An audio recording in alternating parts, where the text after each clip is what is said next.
Oh boy, welcome back. Today we're going to talk about Chapter 6.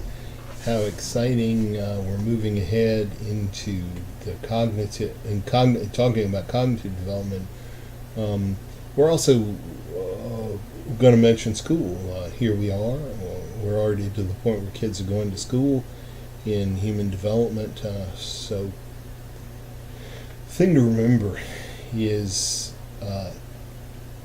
what was school like for you? As you read this chapter and interact with it, hopefully you'll interact with it, try to remember what it was like for you, and to see that these are not just random beings we're talking about. We were there. We were the children undergoing the cognitive development, undergoing the schooling.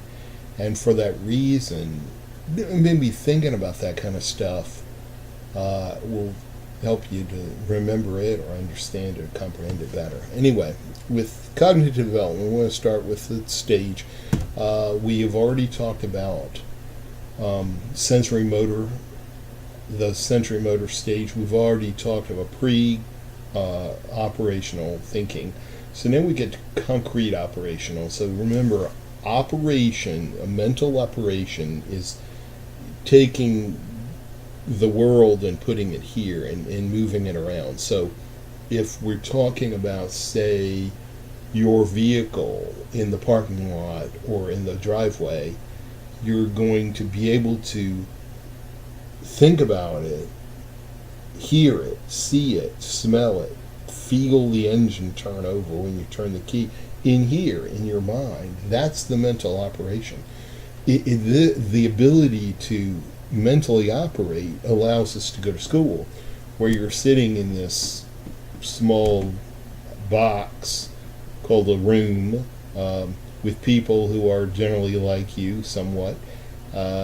Usually the walls are very neutral colored, and it's small and maybe without air conditioning. However, in this room, you can take a trip to anywhere in the world. You can go out to the parking lot in your mind and remember your car. Actually, if you were in elementary school, you wouldn't have a car. But you know what I'm saying. So we can learn all kinds of things in school in this little hot, neutrally colored room. Because we can use concrete operational thinking.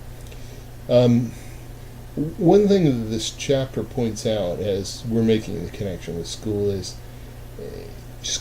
the assessment part, the part of thinking where we have to understand whether somebody really understands, whether they're intelligent, or whatever, It's a good discussion on different kinds of intelligence. How do we measure? How do you measure intelligence? What do you think if someone said, boy, you're really smart? What does that mean to you? What did it mean to the person who said it? So this is a big question there in this chapter. Nowadays, there is less focus on intelligence, like measured IQ intelligence. More of the intelligence would be, what do you do with it? That's more of the Howard Gardner multiple intelligences view, or Robert Sternberg's triarchic view of intelligence. It's good, I think, in my opinion, just because it's reaching out to understand the diversity of what thinking is. It's also important to understand intelligence because you might want to focus on your own development in challenging yourself in certain areas that you may feel you're weak in intelligence, and bringing them up and becoming sharper at that. And here you are in school, at least in this class, it's less about a bunch of facts that you're learning and more you're learning how to think, you're learning how to ask questions, you're learning how to answer the questions. I hope that's my focus, at least my objective here. So toward that end, that's probably most of what we learned, at least in our elementary school years. We developed skills to think and to think about our thinking and to how to remember and how to think about how we remember, how to study. What does that mean? Reading skills, writing skills, comprehension skills, math skills. It's a lot in the chapter that talks about these different kinds of things. It is also, important now that we're adults, we're looking back at schooling and children and want to make sure that we're doing school as effectively as possible, that we understand, basically children are compared to one another, both within the United States and worldwide. Is that worth anything? Is that a stupid thing to consider? No, it's not really a stupid thing to consider. Because people really do believe in this schooling business, and that if you don't do it, that there's something wrong, and that children are somehow going to be lacking in some area if they don't get it. Consequently, we're seeing more and more people make the decision not to send their children to school. Homeschooling is a choice. Unschooling is a choice.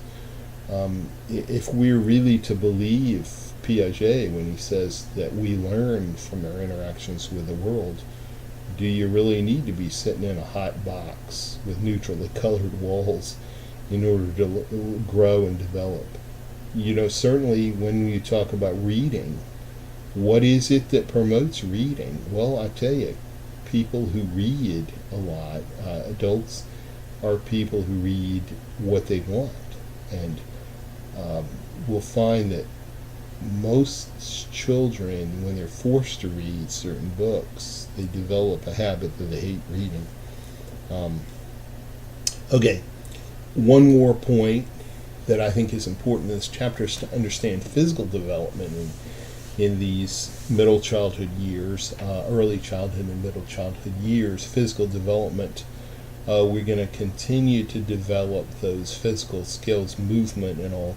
But here's the thing, as we'll find that we're developing physically and moving around more, you're going to find more diversity.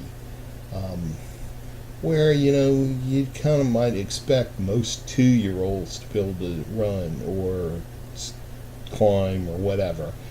When you're looking at 6, 7, 8-year-olds, you can definitely see that some of them are better at it than others. Bottom line is that we just have more diversity the older we get. It's like a tree. The taller the tree, the more it spreads out, and that's the diversity of children. Consequently, this is a concern if children, if their parents, if the teachers, coaches, or whatever, are concerned with the physical fitness of children. The bottom line is getting physically fit is probably a good thing. It helps you learn, it helps you to develop, getting some exercise. Consequently, when we see these schools that have removed PE classes and don't let children have recess and all that, they're finding that test scores drop. People need to move. So as we look ahead to the next chapter, where we're looking at socio-cultural development, socio-emotional and socio-cultural development, certainly we would understand the importance of getting out and playing with other children and participating in sports, maybe, and all those. They do give opportunities for that psychosocial or socio-cultural development. So anyway, that's about the 6th chapter. Hope you enjoy it. Hope you're having a great week, and I hope that you take care of yourselves. I have enjoyed so much having you in this class. Take care of yourself. Okay.